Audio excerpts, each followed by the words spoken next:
Во вчерашниот исказ на судењето за случувањето на 27 април, потпредседателот на владата Оливер Спасовски под заклетва сведочел дека чадорот со кој биле удирани пратеници на СДСМ од напаѓачот не го откупил Дамјан Манчевски, туку Петре Шилегов. Фамозниот чадор пред неколку дена во своето сведочење прв го спомна Манчевски, кој пред судот, а подосна и пред медиумите, соопшти дека на критичниот ден возрастен човек го удирал со чадорот подолго време.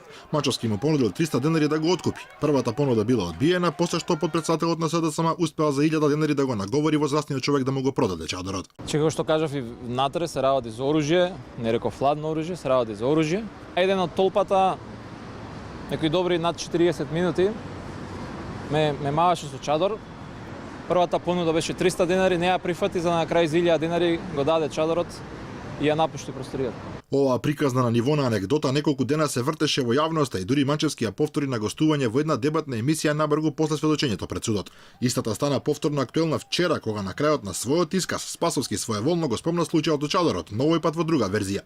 Чадорот го откупувал Шилегов, при што старецот кој ги удирал побарал 500 денари за него, а Шилегов му дал 1000 денари и го одзел оружјето со кој биле малтретирани. Околностите под кои некој потпредседател на СДСМ го откупил чадорот со кој биле удирани пратеници воопшто не е круски доказ во судењето за 27 април, но сепак фрла сенка врз сведочењето пред судот под заклетва која го даде Дамјан Манчевски, бидејќи се чини дека Спасовски одлучил да го коригира својот колега потпредседател и да ја каже вистината. Секој сведок пред да започне да сведочи положува заклетва во својата чест дека ќе ја зборува само вистината и нема да се окрие ништо што видел или чул.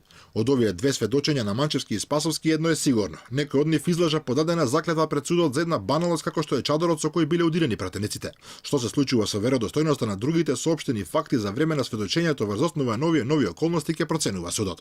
Инаку сведочењето на Спасовски, кој од извори во одбраната беше оценето како коректно, се наведоа неспорни факти, како тоа дека СДСМ одлучил по завршувањето на сесијата во 18 часот на 27 април да избере и избрал нов претседател на собранието, после што се упателе во пресалата по повод изборот на Џафери.